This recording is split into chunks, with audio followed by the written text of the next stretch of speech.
Посланник Аллаха, саллаллаху алейхи вассалям, говорит: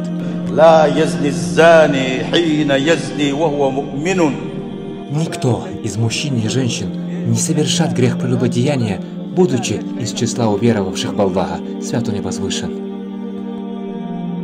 Когда же они занимаются этой мерзостью, их вера исчезает, покидает их тела.